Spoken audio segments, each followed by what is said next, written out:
നമസ്കാരം. ഞാൻ Larmina P, academic counsellor, IGNOU RC Cochin 1400. ഇന്നത്തെ നമ്മുടെ class BPCC 107 social psychology block 4 ആണ് ഇന്നത്തെ ക്ലാസ് വരുന്നത്. ബ്ലോക്ക് 4 സോഷ്യൽ ഇൻഫ്ലുവൻസ് ആണ്. അതിൻ്റെ കീഴിൽ നമുക്ക് 3 യൂണിറ്റ്സ് ആണുള്ളത്. Unit 8 social influence, unit 9 aggression and social influence, unit 10 interpersonal attraction and pro social behaviour. അതിൽ യൂണിറ്റ് 8 ആണ് ഇന്ന് നമ്മൾ എടുക്കുന്ന ക്ലാസ്, സോഷ്യൽ ഇൻഫ്ലുവൻസ്. എന്താണ് സോഷ്യൽ ഇൻഫ്ലുവൻസ് ആണ് നമ്മൾ ആദ്യം മനസ്സിലാക്കുന്നത്.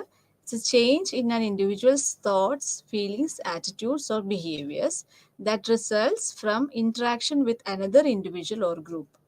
മറ്റൊരു വ്യക്തിയോ അല്ലെങ്കിൽ മറ്റൊരു ഗ്രൂപ്പോ ആയിട്ടുള്ള നമ്മളുമായിട്ടുള്ള സംസർഗം മൂലം നമ്മളിൽ എന്തെങ്കിലും തരത്തിലുള്ള ഒരു ചേഞ്ച്, അത് നമ്മുടെ ചിന്തയിലായിരിക്കാം, നമ്മുടെ ഫീലിങ്സിലായിരിക്കാം, അല്ലെങ്കിൽ നമ്മുടെ മനോഭാവത്തിലായിരിക്കാം, നമ്മുടെ പെരുമാറ്റത്തിലായിരിക്കാം. ഈ പെരുമാറ്റത്തിൽ ചേഞ്ച് അല്ലെങ്കിൽ ഒരു മാറ്റം സംഭവിക്കുന്നതിനെയാണ് നമ്മൾ സോഷ്യൽ ഇൻഫ്ലുവൻസ് എന്ന് പറയുക.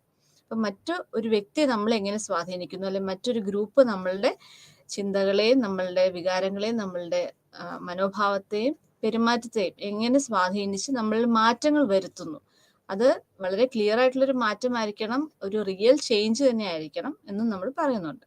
അപ്പം ആ ഒരു പ്രോസസ്സിനെയാണ് നമ്മൾ സോഷ്യൽ ഇൻഫ്ലുവൻസ് എന്ന് പറയുന്നത്. It refers to the change in behaviour that one person causes in another. ഒരു വ്യക്തി അല്ലെങ്കിൽ ഒരു ഗ്രൂപ്പ് വേറൊരു വ്യക്തിയിൽ ഉണ്ടാക്കുന്ന ഒരു ചേഞ്ച് ആണ്, ഒരു മാറ്റമാണ് അവിടെ സംഭവിക്കുക. ആ മാറ്റം അറിഞ്ഞുകൊണ്ടും അറിയാതെയും സംഭവിക്കാം. ഇന്റൻഷനലി ഓർ അൺഇന്റൻഷനലി ആ ഒരു ബിഹേവിയർ ചേഞ്ച് സംഭവിക്കുന്നു. It is defined as efforts by one or more individuals to change the attitudes, beliefs, perceptions or behaviors of one or more others. വേറൊരു ഡെഫിനിഷനാണ് ഇപ്പോൾ പറഞ്ഞത്. അതുകൂടാതെ ഒരു ഡെഫിനിഷൻ കൂടിയുണ്ട്. That's a process by which individuals make real changes. ആ ഒരു point നമ്മൾ not ചെയ്യണം. റിയൽ ചേഞ്ച് ആണ്, നമ്മൾ വേറൊരു വ്യക്തിയെ കാണിക്കാൻ വേണ്ടിയിട്ടുള്ളൊരു മാറ്റമല്ല, നമ്മളിൽ ശരിക്കും നമ്മളുടെ ഒരു പെരുമാറ്റത്തിലും അല്ലെങ്കിൽ നമ്മുടെ ചിന്തയിലും റിയൽ ആയിട്ടുള്ളൊരു മാറ്റം അവിടെ സംഭവിക്കുന്നുണ്ട്. So the process by which individuals make real changes to their feelings and behaviors as a result of the interaction with others who are perceived to be similar, desirable or expert. അപ്പോൾ നമ്മൾ ആരിൽ നിന്നാണ് നമുക്ക് ആ ഒരു സ്വാധീനത്തിലാണ് നമുക്ക് വരുന്നത്. ആ വ്യക്തി ചിലപ്പോൾ നമ്മളുമായിട്ട് വളരെ സാദൃശ്യമുള്ളതായിരിക്കാം, നമ്മൾക്ക് ഇഷ്ടമുള്ളതായിരിക്കും, അല്ലെങ്കിൽ ആ വ്യക്തി ആ ഒരു പെർട്ടിക്കുലർ ഫീൽഡിൽ എക്സ്പേർട്ട് ആയിരിക്കും. അതുകൊണ്ടാണ് അവരുടെ ഒപ്പീനിയൻ വഴി നമ്മളിൽ മാറ്റം സംഭവിക്കുന്നത്. Okay, so areas of social influence. അപ്പോൾ സോഷ്യൽ ഇൻഫ്ലുവൻസ് എന്താണെന്നുള്ള ഡെഫിനിഷനാണ് നമ്മൾ മനസ്സിലാക്കിയത്. അടുത്തത് ഏരിയാസ് ഓഫ് സോഷ്യൽ ഇൻഫ്ലുവൻസ്. നമുക്ക് 3 തരത്തിൽ സോഷ്യൽ ഇൻഫ്ലുവൻസ് നമ്മൾ സംഭവിക്കുന്നുണ്ട്. അതിൽ ഒന്നെന്ന് പറയുന്നത് ഒരു റിക്വസ്റ്റ് വഴി നമ്മൾ ഒരു ചേഞ്ച് സംഭവിക്കുന്നതിനാണ് നമ്മൾ കംപ്ലയൻസ് എന്ന് പറയുക. ആ റിക്വസ്റ്റ് എന്ന് പറയുമ്പോൾ നമുക്കതൊരു ഇംപ്ലിസിറ്റ് ആയിട്ടുള്ളൊരു റിക്വസ്റ്റ് ആയിരിക്കും, അല്ലെങ്കിൽ എക്സ്പ്ലിസിറ്റ് ആയിട്ടുള്ളൊരു റിക്വസ്റ്റ് ആയിരിക്കും. പിന്നീട് അതിൻ്റെ ഡീറ്റെയിൽ ആയിട്ട് നമ്മൾ പറഞ്ഞു തരുന്നുണ്ട്. Or it may be social norms that change your behaviour, like അതിന് ആ ഒരു പ്രോസസ്സിന് നമ്മൾ കൺഫേമിറ്റി എന്ന് പറയും.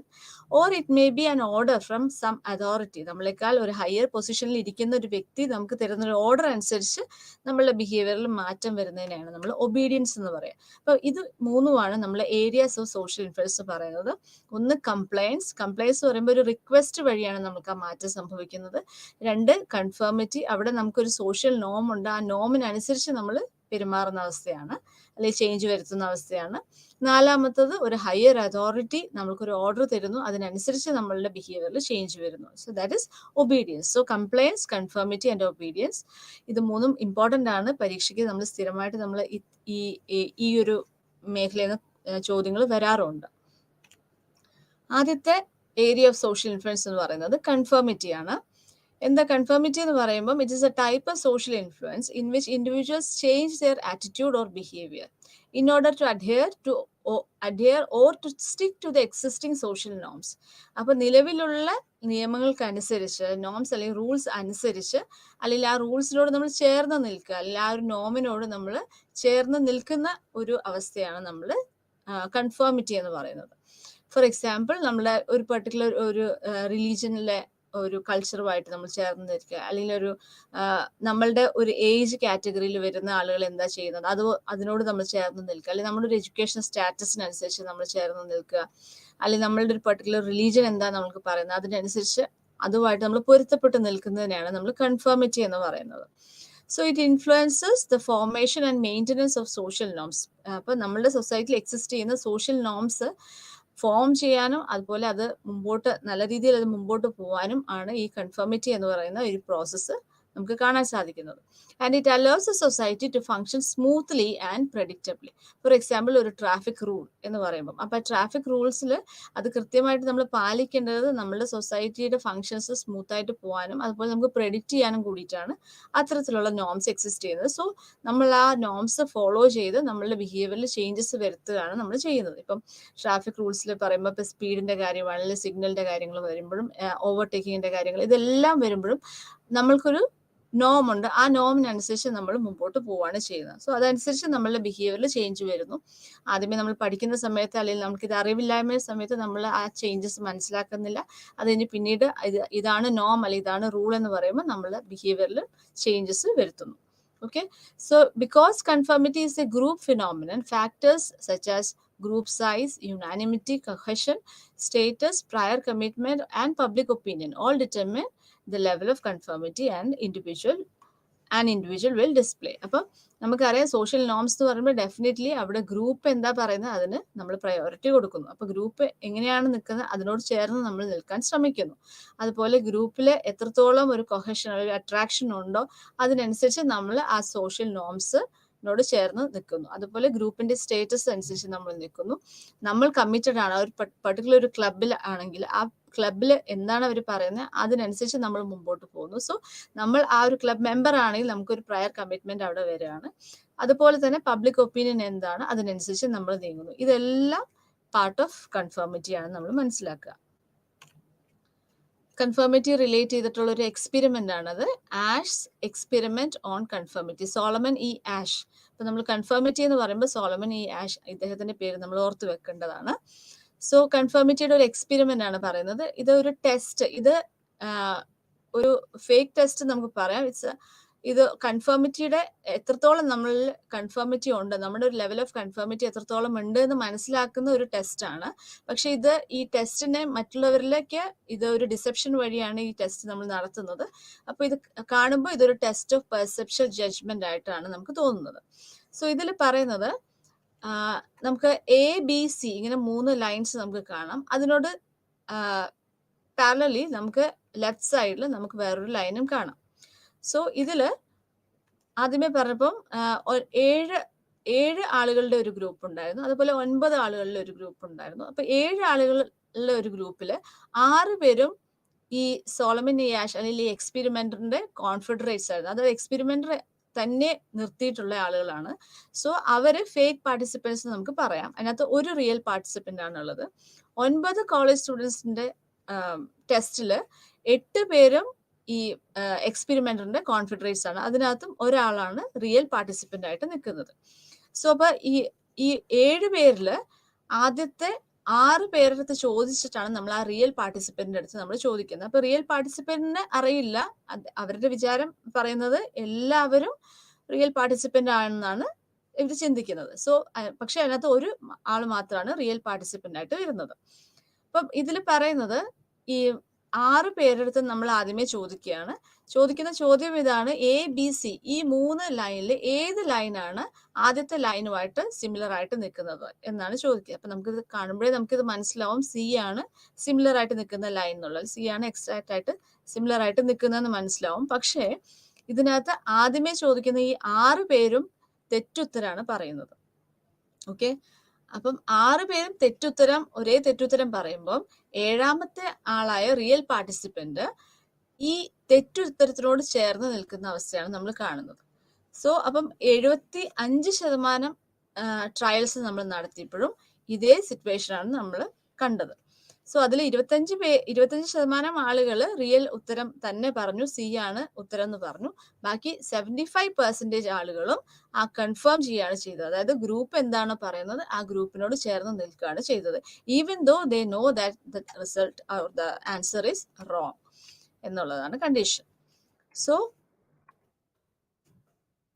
നോക്കുക, group of 7 or 9 college students which what appeared to be a test of Perceptual judgment, matching the line of a line segment to comparison line. Each subject saw a pair of cards set up in front of the room similar to the ones that follow. In a group of 9, 8 subjects were actually confederates of the experimenter. Result, although people could pick the correct line 99% of the time when making the judgments by themselves, they went along with the erroneous group judgment 75% of the time, even when it was plainly wrong. So confirming subjects were influenced by the 8 people in the row making the wrong decision. അപ്പോൾ ഇതിനകത്ത് wrong ആണെന്ന് അറിഞ്ഞിട്ടും 8 പേരും ഈ തെറ്റുത്തരം പറഞ്ഞതുകൊണ്ട് 9ാമത്തെ ഈ real പാർട്ടിസിപ്പന്റും ഈ തെറ്റുത്തരം തന്നെ പറയുകയാണ് ചെയ്യുന്നത്. So asked later why they had made such obviously incorrect judgement. എന്തുകൊണ്ടാണ് നിങ്ങൾ തെറ്റ് പറഞ്ഞത്? നിങ്ങൾക്ക് ഇത് കണ്ടാൽ തന്നെ മനസ്സിലാവുന്ന ഒരു കാര്യം, എന്തുകൊണ്ട് നിങ്ങൾ തെറ്റുത്തരം പറഞ്ഞു എന്ന് ചോദിച്ചപ്പോൾ സബ്ജക്ട്സ് റിപ്പോർട്ട് ചെയ്ത് they must have been looking at line width. അപ്പൊ ലൈൻ വിഡ്ത്ത് ആയിരിക്കും അവർ ചിന്തിച്ചതെന്ന് വിചാരിച്ചു. പിന്നെ എല്ലാവരും ഇതേ ഉത്തരം തന്നെ പറഞ്ഞെങ്കിൽ അവിടെ ഞാൻ എന്തെങ്കിലും ഒരു ഇൻസ്ട്രക്ഷൻ ആദ്യമേ മിസ്സായി പോയിട്ടുണ്ടാവുമെന്ന് വിചാരിച്ചു. അതുപോലെ എനിക്കിതൊരു ഒപ്റ്റിക്കൽ ഇല്യൂഷൻ ആയിരിക്കും എന്ന് ചിന്തിച്ചു. സോ ഇങ്ങനെയൊക്കെ ഉത്തരങ്ങളാണ് ഇതിനകത്ത് പറഞ്ഞത്. എന്തുകൊണ്ടാണ് ഈ തെറ്റുത്തരം വന്നതെന്ന ചോദ്യത്തിന് ഇത്തരം ഉത്തരങ്ങളാണ് ഈ റിയൽ പാർട്ടിസിപ്പൻസ് കൊടുത്തത്. സോ അത് കഴിഞ്ഞിട്ട് പിന്നെ ആഷ ചെയ്തത് ഈ ഒരു റിസർച്ച് ഡിസൈനിൽ ചെറിയൊരു ഇന്നോവേഷൻ വരുത്തി, ചെറിയൊരു ചേഞ്ച് വരുത്തി. അപ്പം അവരോട് പറഞ്ഞു ഏതാണ് ഉത്തരം എന്നുള്ളത് നിങ്ങൾ എഴുതിയാൽ മതി, പുറമേക്ക് പറയണം എന്നില്ല എന്ന് പറഞ്ഞു. സോ പുറമേക്ക് പറയേണ്ടതില്ല എന്ന് പറഞ്ഞപ്പോൾ ആളുകളിൽ ഈ ശരി ഉത്തരം പറയാനുള്ള ചാൻസ് അവിടെ കൂടുതലായിട്ട് നമ്മൾ കാണാൻ സാധിച്ചു. So since the participants were not required to openly show their disagreement with group, the incidence of conformity reduced significantly. അപ്പോൾ ഈ 75% എന്നുള്ളത് കുറച്ച് ലെവല് റെഡ്യൂസ് ചെയ്തതായിട്ട് നമ്മൾ മനസ്സിലാക്കി. സോ ഇതിൽ നിന്ന് എന്താ നമ്മൾ മനസ്സിലാക്കുന്നത്? ഫൈനലി നമ്മൾ എന്താ ഇൻഡിക്കേറ്റ് ചെയ്യുന്നത് വെച്ച് കഴിഞ്ഞാൽ ഒരു പബ്ലിക് കൺഫേമിറ്റി നമുക്ക് ഇതിൽ നിന്ന് മനസ്സിലാക്കാം, അതുപോലെ ഒരു പ്രൈവറ്റ് അക്സെപ്റ്റൻസും മനസ്സിലാക്കാം. സോ ചില സിറ്റുവേഷൻസിൽ നോംസിനോട് നമ്മൾ എക്സ്പ്ലിസിറ്റ് ആയിട്ട് നമ്മൾ ചേർന്ന് നിൽക്കുന്നു, അല്ലെങ്കിൽ നമ്മൾ ആക്ട് ചെയ്ത് അല്ലെങ്കിൽ അവരോട് കൺഫേം ചെയ്ത് നിൽക്കുന്നെങ്കിലും നമ്മളുടെ പേഴ്സണൽ ആയിട്ടുള്ള വ്യൂസ് മാറ്റാനായിട്ട് നമ്മൾ തയ്യാറല്ല എന്നുള്ളതാണ് മനസ്സിലാക്കുന്നത്. So there is public conformity and private acceptance. Okay, എന്താണ് കൺഫേമിറ്റിയുടെ ഒരു ഇമ്പാക്ട് എന്നാണ് അടുത്ത് പറയുന്നത്. So as a human being we desire to be independent in terms of our thoughts, feelings and behaviours. ശരിയാണ്, നമ്മൾ എല്ലാ വ്യക്തികളും നമ്മളുടെ തോട്ട്സ് അല്ലെങ്കിൽ നമ്മുടെ ഫീലിംഗ്സ്, ബിഹേവിയേഴ്സിൽ ഡിപ്പെൻഡന്റ് ആയിട്ട് നിൽക്കാനാണ് ശ്രദ്ധിക്കുന്നത്. അത് എപ്പോഴും നമ്മളൊരു ഇൻഡിപെൻഡന്റ് ആണ്. നമ്മളുടെ തോട്ട്സ്, നമ്മുടെ ഫീലിംഗ്സ്, നമ്മുടെ ബിഹേവിയേഴ്സ് ഈ ഒരു കാര്യത്തിൽ ഒതുങ്ങി നിൽക്കാനായിട്ട് നമ്മൾ ആഗ്രഹിക്കുന്ന വ്യക്തികളാണ്. So we desire to be independent. And despite the desire to be independent, we surrender to the impact of social influence to a great extent. പക്ഷേ ഈ ഒരു ഇൻഡിപെൻഡൻസ് ആഗ്രഹിക്കുന്ന സമയത്തും ചില സാഹചര്യങ്ങൾ അല്ലെങ്കിൽ മിക്കവാറും സാഹചര്യങ്ങളിൽ നമുക്ക് ഈ സോഷ്യൽ ഇൻഫ്ലുവൻസിന്റെ ഒരു ഇമ്പാക്ട് നമ്മൾ സംഭവിക്കാറുണ്ട്, അല്ലെങ്കിൽ നമ്മൾ അതിന് വിധേയമാവാറുണ്ട്. So several psychological studies have demonstrated that despite being influenced by group opinions, research participants denied that they were influenced by others. Okay, so people also think that their behaviors are less influenced by the social norms than those of other people. അപ്പം എപ്പോഴും പക്ഷെ ആളുകൾ ചിന്തിക്കുന്നത് ഞാൻ അത്രയും social നോംസിനോട് അത്രയും influenced ആവാറില്ല എന്നാണ് ആളുകൾ ചിന്തിക്കുന്നത്. പക്ഷെ എന്താ വെച്ച് കഴിഞ്ഞാൽ ആ ഇൻഫ്ലുവൻസ്ഡ് ആവാറുണ്ട് എന്ന് പറയുമ്പോൾ അതിനകത്തൊരു മോശം ആയിട്ടാണ് നമ്മൾ ചിന്തിക്കുക. സോ ഈവൻ ദോ നമ്മൾ ഇൻഫ്ലുവൻസ്ഡ് ആവാറുണ്ടെങ്കിലും മിക്ക ആളുകളും അത് ഡിനൈ ചെയ്യുന്നതാണ് കാണാറ്, അല്ലെങ്കിൽ ആ ഒരു ഫാക്ട് നമ്മൾ ഡിനൈ ചെയ്യുന്ന ഒരവസ്ഥയാണ് വരുന്നത്. സോ ഈ ഒരു ടേമിനെയാണ് നമ്മൾ പറയുന്നത് term this phenomenon as introspection illusory and propose that we conform to the social norms often through automatic route without our conscious awareness and beyond the introspective boundary. So ഞാൻ influenced ആവുന്നുണ്ടെന്ന് ഞാൻ പോലും അറിയുന്നില്ല എന്നുള്ളതാണ്. അതിനെയാണ് ഇൻട്രോസ്പെക്ഷൻ ഇല്യൂഷറി എന്ന് പറയുന്നത്. So ഇപ്പൊ വേറൊരു വ്യക്തി ചോദിച്ചാൽ നീ ഇൻഫ്ലുവൻസ്ഡ് ആയില്ലേ, നീ വീണല്ലേ എന്ന് ചോദിക്കുമ്പോൾ ഇല്ല, എനിക്ക് അത് എൻ്റെ സ്വന്തം തീരുമാനമാണ്, അല്ലെങ്കിൽ ഞാൻ അങ്ങനെയല്ലല്ലോ എന്ന് നമ്മൾ ഡിനൈ ചെയ്യാണ് ചെയ്യുന്നത്. പക്ഷെ ഇത് അല്ല, ശരിയായ രീതിയിൽ ഇത് സംഭവിക്കുന്നത് നമ്മൾ ഇൻഫ്ലുവൻസ്ഡ് ആവുന്നുണ്ട് എന്ന് തന്നെയാണ്. സോ അതിനെയാണ് നമ്മൾ ഇൻട്രോസ്പെക്ഷൻ ഇല്യൂഷറി എന്ന് പറയുന്നത്. Factors found to increase conformity. Conformity increase ചെയ്യാനുള്ള കാരണങ്ങൾ എന്തൊക്കെയാണ്, അല്ലെ ഫാക്ടേഴ്സ് ദാറ്റ് അഫക്ട് കൺഫേമിറ്റി. ഒന്ന്, attractiveness of other members in the group. So നമ്മളൊരു പെർട്ടിക്കുലർ ഗ്രൂപ്പിനോട് അട്രാക്ഷൻ തോന്നിയാൽ, അതിന് നമ്മളിപ്പോൾ ഒരു റെഫറൻസ് ഗ്രൂപ്പ് എന്നൊക്കെ നമുക്ക് പറയാം. സോ ആ ഒരു ഗ്രൂപ്പിനോട് നമുക്കൊരു അട്രാക്ഷൻ വരുമ്പോൾ ആ ഗ്രൂപ്പിലെ മെമ്പേഴ്സ് എന്താണോ ചെയ്യുന്നത് അത് തന്നെ നമ്മളും ചെയ്യാനായിട്ട് ശ്രദ്ധിക്കുന്നു, അല്ലെങ്കിൽ നമ്മൾ അവരുമായിട്ട് ചേർന്ന് നിൽക്കാനായിട്ട് നമ്മൾ ആഗ്രഹിക്കുന്നു. So attractiveness of other members in the ഗ്രൂപ്പാണ് ഫസ്റ്റ് ഫാക്ടർ ആയിട്ട് പറയുന്നത്. അടുത്തത് complexity or difficulty of the task. Task എത്രത്തോളം ഡിഫിക്കൽട്ട് ആണോ അത്രത്തോളം നമുക്ക് കൺഫേമിറ്റിയുടെ സാധ്യത കൂടുകയാണ്. സോ ഡിഫിക്കൽട്ട് ടാസ്ക് വരുമ്പോൾ അവിടെ ജഡ്ജ്മെന്റ് ഡിഫിക്കൽട്ട് ആയിട്ട് വരുന്നു. അപ്പൊ നമ്മൾ ചിന്തിക്കുന്നത് എന്താ, ഓക്കെ ബെറ്റർ മറ്റുള്ളവർ എന്താ പറയുന്നത് അതനുസരിച്ച് നമുക്ക് നിൽക്കാം എന്നാണ് ചിന്തിക്കുക. അടുത്ത ഫാക്ടർ ഗ്രൂപ്പ് കൊഹസീവ്നെസ്. നമ്മൾക്ക് ആ ഒരു ഗ്രൂപ്പിലുള്ള ഗ്രൂപ്പ് മെമ്പേഴ്സിനോട് ഫ്രണ്ട്ഷിപ്പ് അതുപോലെ മ്യൂച്വൽ ഡിപ്പെൻഡൻസി ഉണ്ടെങ്കിൽ അവിടെ കൺഫേമിറ്റിയുടെ ചാൻസസ് കൂടുതലായിട്ട് കാണാൻ സാധ്യതയുണ്ട്. അടുത്തത് ടൈപ്സ് ഓഫ് നോംസ്. നമുക്ക് ബേസിക്കലി നമുക്ക് 2 തരം നോംസ് ആണ് പറയുന്നത്. ഒന്ന് descriptive norms and 2 injunctive norms. Descriptive norms എന്ന് പറയുമ്പോൾ പൊതുവെ ആളുകൾ എന്താണ് ആ ഒരു പെർട്ടിക്കുലർ സിറ്റുവേഷനിൽ ചെയ്യുന്നത്, ആ പെർട്ടിക്കുലർ സാഹചര്യത്തിൽ എന്താണ് ചെയ്യുന്നത്, അത് ആണ് നമ്മൾ ഡിസ്ക്രിപ്റ്റീവ് നോംസ് എന്ന് പറയുന്നത്. For example, witnessing somebody blow out the cigarette before entering into the bus. ഇപ്പൊ ബസ്സിലേക്ക് കയറുന്നതിന് മുമ്പായിട്ട് നമ്മൾ സിഗരറ്റ് പുറത്തേക്ക് അല്ലെങ്കിൽ ആ ബഡ് പുറത്തേക്ക് കളയുന്നതാണ് നമ്മൾ കാണുന്നത്. സോ എന്താ നമ്മൾ അതുകൊണ്ട് ഉദ്ദേശിക്കുന്നത്, ബസ്സിൽ കയറുമ്പോൾ പുകവലിക്കുന്നത് ശരിയല്ല, വേറെ വ്യക്തി ആരും അങ്ങനെ പുകവലിക്കാറില്ല. സോ ഒരു ഗിവൺ സിറ്റുവേഷനിൽ എന്താണ് മറ്റുള്ളവർ ചെയ്യുന്നത് അതനുസരിച്ച് നമ്മൾ ചെയ്യുന്നതിനാണ് നമ്മൾ ഡിസ്ക്രിപ്റ്റീവ് നോംസ് എന്ന് പറയുന്നത്. അടുത്തത് ഇൻജങ്ക്റ്റീവ് നോംസ്. ഇൻജങ്ക്റ്റീവ് നോംസ് എന്ന് പറയുമ്പോൾ അവിടെ ഇൻസ്ട്രക്ഷൻ കൃത്യമായിട്ട് ഡിസ്പ്ലേ ചെയ്തിട്ടുണ്ടാവും. For example, smoking is prohibited in the campus or public places എന്ന് നമ്മൾ അവിടെ എഴുതി വെച്ചിട്ടുണ്ടാവും. അപ്പം അത് ആ റൂള് നമ്മൾ സ്ട്രിക്റ്റ് ആയിട്ട് ഒബേ ചെയ്തിരിക്കണം എന്നുള്ളതാണ്. സോ ഒബേ അല്ല, അത് നമ്മൾ എന്തായാലും ചെയ്തിരിക്കണം. So what ought to be done. So what is approved or disapproved behaviour in a given situation. അപ്പൊ എന്താണ് അവിടെ അപ്രൂവ് ചെയ്തിരിക്കുന്നത്, എന്താണ് അവിടെ ഡിസപ്രൂവ് ചെയ്തിരിക്കുന്നത് എന്നുള്ളത് കൃത്യമായിട്ട് അവിടെ ഉണ്ടാവും. അതനുസരിച്ച് നമ്മൾ മുമ്പോട്ട് നീങ്ങുന്നതിനാണ് നമ്മൾ അത്തരത്തിലുള്ള നോംസിനെയാണ് നമ്മൾ ഇൻജങ്ക്റ്റീവ് നോംസ് എന്ന് പറയുന്നത്. So descriptive norms and injunctive norms. അപ്പൊ ഈ നോംസ് അനുസരിച്ച് നമ്മൾ ആ ഒരു പെർട്ടിക്കുലർ ബിഹേവിയറിനോട് നമ്മൾ ചേർന്ന് നിൽക്കുകയാണ് ചെയ്യുന്നത്. അടുത്ത ഫാക്ടർ എന്ന് പറയുന്നത് ഗ്രൂപ്പ് സൈസ് ആണ്. സോ ഗ്രൂപ്പ് സൈസ് എന്ന് പറയുമ്പോൾ നമ്മൾ എപ്പോഴും ചിന്തിക്കുന്നത് ഗ്രൂപ്പ് സൈസ് ലാർജ് ആവുമ്പം ആ ഒരു ലാർജർ ഗ്രൂപ്പിന്റെ ഒപ്പീനിയൻ എന്താണോ അതിനനുസരിച്ച് നമ്മൾ പോവാന്നുള്ളതാണ് പറയുന്നത്. So group size has important effects on the tendency to conform the size of the influencing group. അപ്പം ഏതാണ് നമ്മുടെ ഇൻഫ്ലുവൻസിങ് ഗ്രൂപ്പ് അതിന്റെ സൈസ് ഒരു ഇമ്പോർട്ടൻറ്റ് ഫാക്ടർ ആണെന്നാണ് പറയുന്നത്. So we are likely to conform to the opinion held by the group if the number of group members holding the same opinion is large. That is group size is large.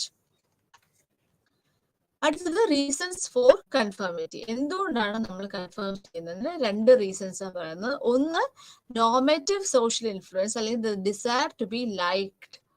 അടുത്തത് informative social influence, അതായത് desire to be right. So normative social influence പറയുമ്പോൾ desire to be liked എന്ന് പറയുമ്പോൾ മറ്റുള്ളവർക്ക് ഇഷ്ടപ്പെടണം, അതിന് വേണ്ടിയിട്ട് ഞാൻ അവർ പറയുന്നത് അനുസരിച്ച് ചെയ്യുന്നു, അല്ലെങ്കിൽ അവരെന്താ ചെയ്യുന്നത് അതനുസരിച്ച് ചെയ്യുന്നു.